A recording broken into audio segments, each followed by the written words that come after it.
Talk about looking inward. Happy New Year. It is literally March. It has been a time.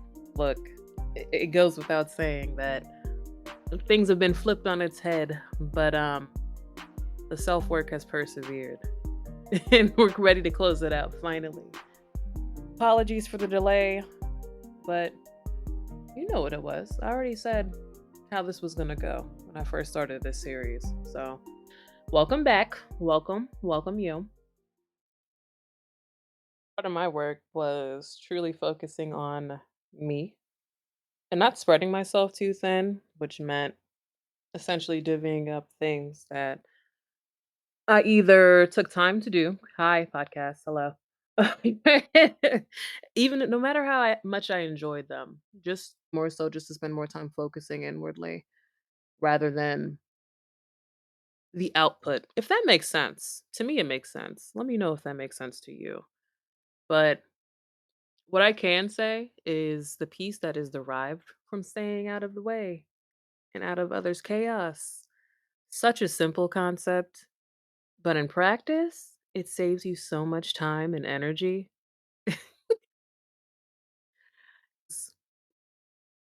All in all, don't lose sight of your priorities. Self work is not a one size fits all thing, it's not a check off of your to do list. It's going to continue. When it comes down to practicing things every day, learning that in order to make it habitual, it's going to take time. So you do have to be patient with yourself and forgiving when it comes to times you may not be meeting your goals, reaching them, or even at a level to where you think you were or surpassed already. Don't lose sight of your priorities.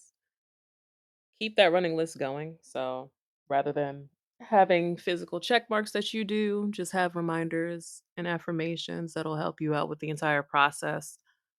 Kind of like a check-in and sort of to check yourself throughout, because again, we do tend to forget ourselves throughout the whole lifing situation. And it's just an easy way to just make sure that not only are you on top of what you want to do, but you're just continually using that as a refresher. Just to check back in. There's nothing wrong with writing stuff about yourself. Think of it as a self-discipline referral. So after I write a self-discipline referral, what do I do? Well, I'm glad you asked. Your fulfillment within itself and this entire process and journey is the measure of your success. Your success is determined by how fulfilled you are with yourself, of course. And of course, that bleeds into other areas of your life and tracks. So if you find yourself very fulfilled, you tend to do well in other areas rather than, burning yourself out for the sake of others or a task or a project or fill in the blank here. Anything can go here. Something that's gonna throw you off of your mode. And with self-reflection comes introspection and self-discovery along the way. For examining your life and making changes as needed. Again, this is a green process. Nothing's permanent, set in stone. Obviously, if something really works for you, you want to continue that, feel free to do so. However, I feel like all of these processes and discoveries should be malleable. So, not that you got to change them at the drop of a dime, but just be willing to adjust as needed to kind of roll with things. So, your energy isn't displaced or zapped out of you in a second's notice. Because some stuff can just really like flip your world upside down, but you want to be in a space to where you're able to pivot and make it look effortless, even if it doesn't feel that way. And I did briefly tap on this a little bit earlier, but short episode, bear with. Give yourself time out from your everyday responsibilities to explore and strengthen yourself. This is just another way to continue to build and grow as a person rather than falling into cyclical patterns that also do tend to make us complacent, if you will. Not that you're lazy, you just get very comfortable in that space. And that space tends to give you an easy way out rather than pushing your own boundaries in order to improve. So, with that, you have to give yourself grace and patience and learn how to practice patience because beyond just being a patient person, you have to be patient with yourself as well. Continue to plan in advance when you can with the way things are everywhere. I'm not even going to specifically pinpoint a certain situation or situations.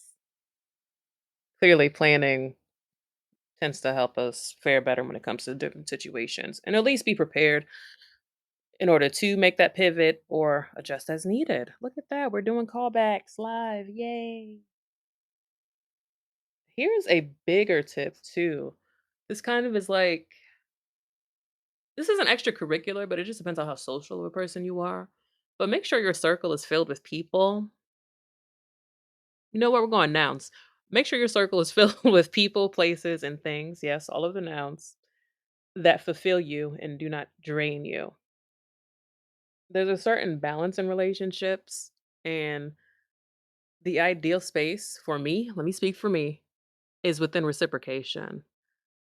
Not selfishly, but again, yikes, I sound like my mom here, but I won't say it in Creole, but I'll say it in English. Friendship is a two-way street. So if you find yourself continuously, let's say what, 80, 90% in a relationship, the other person is what, 10, maybe 20 on a good day, that's not a balanced relationship. And it doesn't necessarily always have to be a rhythmic pattern of give and take, give and take, give and take. You within yourself know who right now in your circle is considered a good friend to you, as far as if that is reciprocated, respected, and all of the above. A true relationship, if you will. Bottom line, you need to maintain your sense of individuality and freedom in those relationships and not give too much of yourself and not take too much of the other person's time and energy from dealing with you. Can you imagine being like a draining person? Like, what does that feel like? That's not me. Like, clearly, from a firsthand perspective, I've been doing the work, so I know this. How does it feel to be a person that's constantly just taking? Well, I guess they wouldn't know because that's what they're used to, right? But like to them, it has to be draining, but in a different way.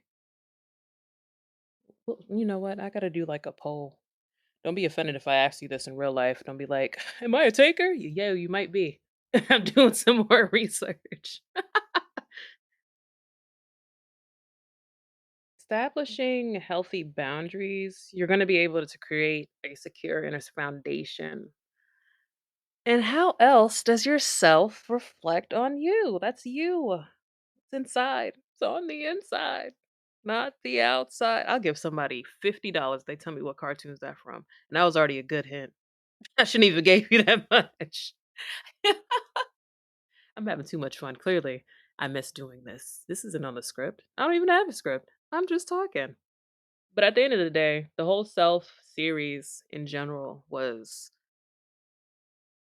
all about the importance of you having to take care of yourself in order to show up in other facets of life. Not always at 100% because ain't nobody showing up to anything 100%. If you are, you lying, but whatever. But with as much as you can, with your best, let's put it that way. And no, your best doesn't have to be 100%. It can be whatever. Just as long as you're feeling it, you're not uncomfortable, and you're straight. That's what we care about. But yeah, that wraps up the self series. A year later. Clearly, things have been thinking, but obviously this isn't the only episode of the year. We'll be back with a ton of stuff. We got some stuff in the works that we've been discussing. If you happen to be like a fly on the wall type of person, you probably have heard or seen. But yeah, if you're not, just mind your business. It's cool. You'll get it here. I promise. But with that being said, this is another episode of Verbal Vibe Mode. Feel free to check out our website at verbalvibemode.com. Yes, our socials are still active. Yes, we're still active. We ain't go nowhere. That would be on X.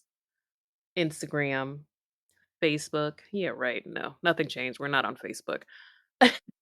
YouTube and anywhere else you may be vibing and thriving.